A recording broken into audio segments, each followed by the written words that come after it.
আসসালামু আলাইকুম। নুসরাত কুকিংয়ে সবাইকে স্বাগতম জানাচ্ছি আমার আজকের একটি মজাদার পায়েসের রেসিপি দেখার জন্য।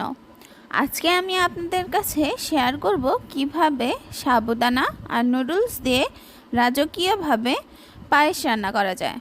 রাজকীয় স্বাদের এই পায়েস যদি বাসায় একবার ট্রাই করেন তাহলে অবশ্যই বাসার সবাই অনেক মজা করে খাবে, কারণ এই পায়েসটা যেমন মজাদার তেমন ক্রিমি এবং দেখতেও কিন্তু অনেক সুন্দর।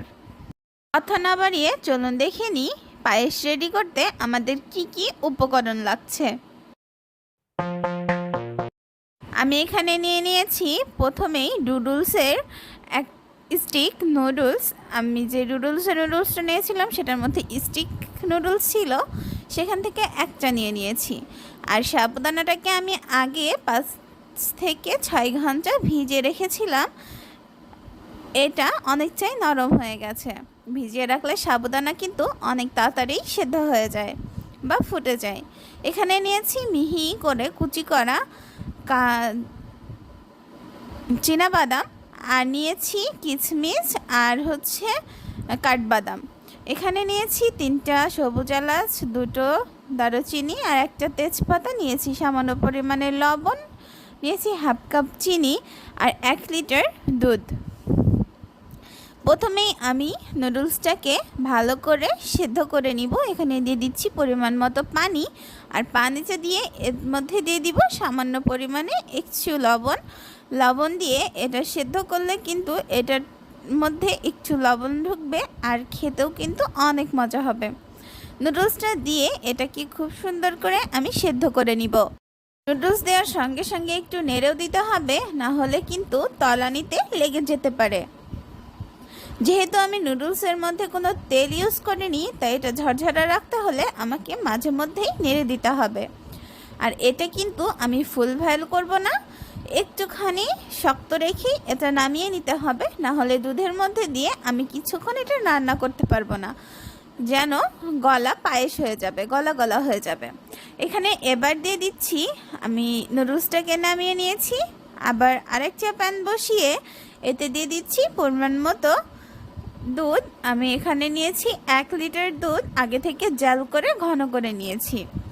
এবার দুধটাকে আরও সুন্দর করে, যেহেতু ঠান্ডা হয়ে গেছে তাই আমি এটাকে আরও অনেক সময় ধরে একটু ঝালিয়ে আরও কিছুক্ষণ জ্বালাবো, বাট ঘন করার জন্য।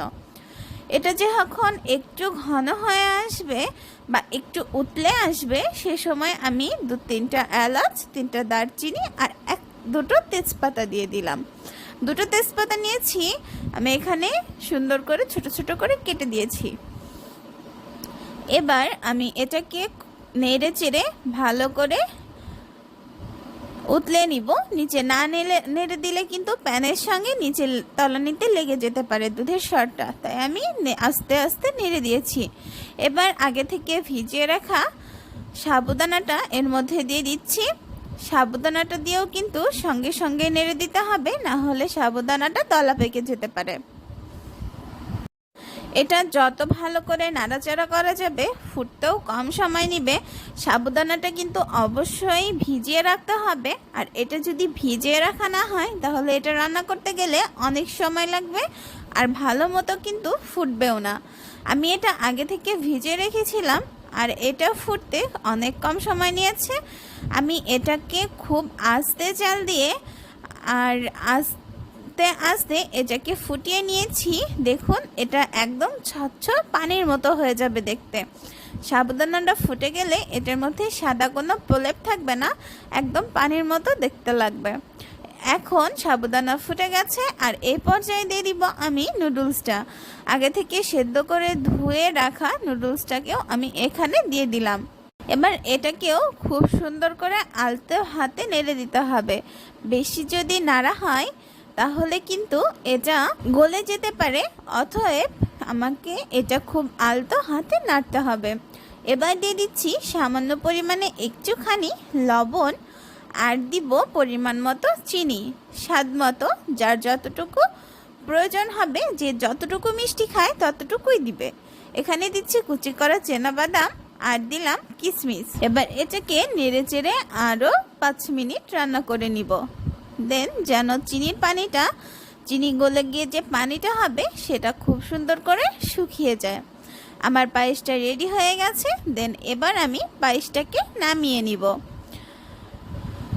পায়েসটা যেমন ক্রিমি হয়েছে তেমন দেখতেও সুন্দর এবং খেতেও কিন্তু অনেক মজাদার।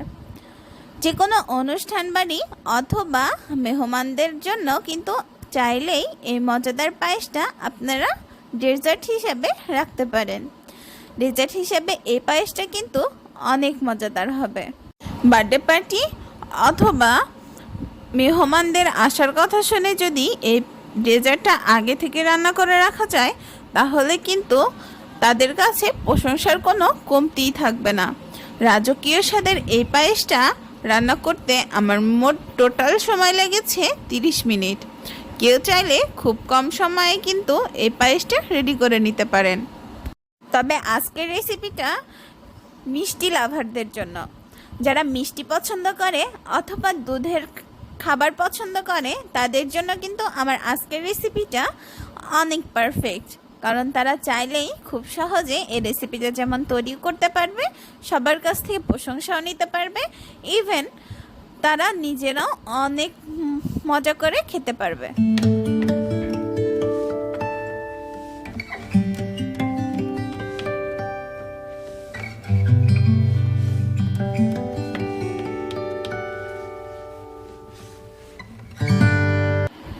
আশা করছি প্রত্যেক দিনের মতো আমার আজকের রেসিপিটিও আপনাদের কাছে অনেক ভালো লেগেছে। যদি আমার রেসিপিটি আপনাদের কাছে ভালো লাগে তাহলে অবশ্যই বাসায় ট্রাই করবেন। ফ্রেন্ডস অ্যান্ড ফ্যামিলির সঙ্গে আমার রেসিপিটি শেয়ার করবেন।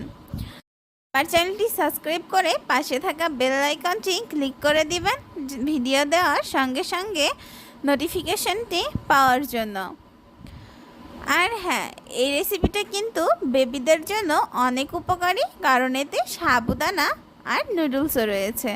এটা কিন্তু বেবিরাও অনেক পছন্দ করে। চাইলে কিন্তু এই রেসিপিটা বেবিদের জন্য আপনারা ট্রাই করতে পারেন। তো আজকের রেসিপিটি এ পর্যন্তই। দেখা হবে নতুন কোনো রেসিপিতে। ততক্ষণ সবাই ভালো থাকবেন, সুস্থ থাকবেন, আমাদের সবার জন্য দোয়া করবেন। আপনাদের সহযোগিতা কামনা করছি। আল্লাহ হাফেজ। আসসালামু আলাইকুম।